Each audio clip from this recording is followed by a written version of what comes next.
nuus vanaand, president Cyril Ramaphosa hou vanaand om 7 uur 'n familievergadering.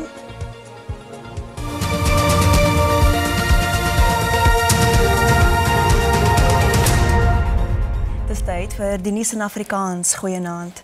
'n 5de verdagte is in hegtenis geneem in verband met 'n ondersoek na die werwing van huursoldate vir die oorlog tussen Rusland en Oekraïne. Die 5 verskyn môre in die Kempton Park se Landdroshof op aanklagte van die oortreding van die wet op die regulering van buitelandse militêre bystand.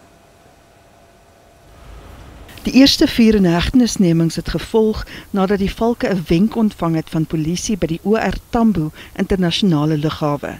Die 4 mans was op pad na Rusland via die Verenigde Arabiese Emirate.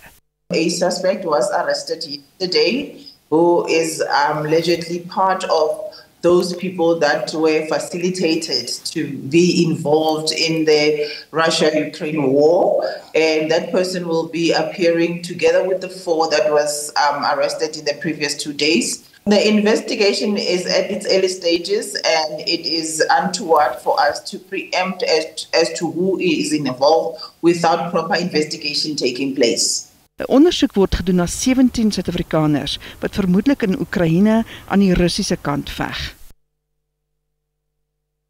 President Cyril Ramaphosa sal die land vanaand om 7 uur toespreek.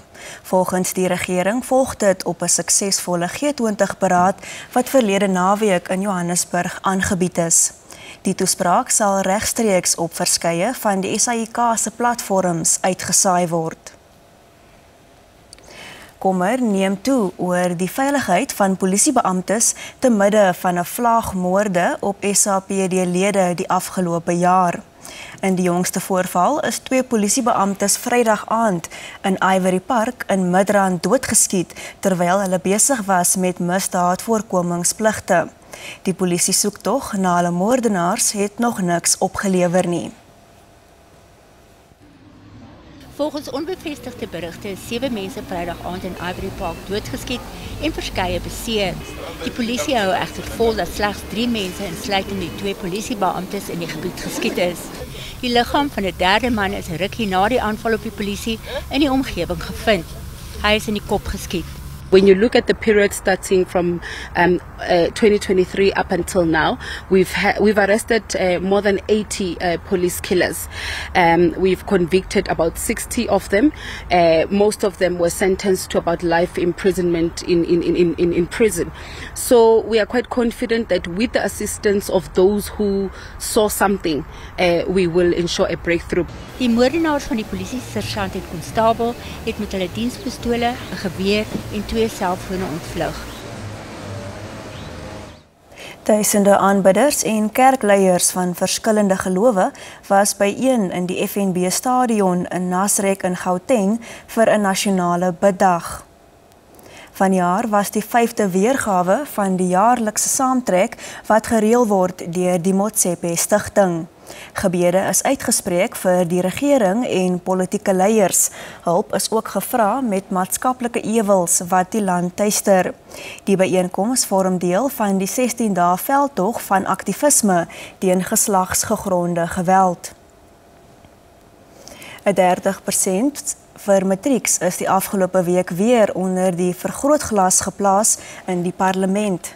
Die debat in die nasionale vergadering is deur die Bossa-leier Musi Maimane aangevra.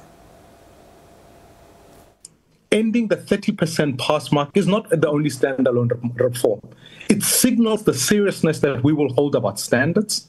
It must be accompanied by comprehensive system-wide changes, as the motion suggests.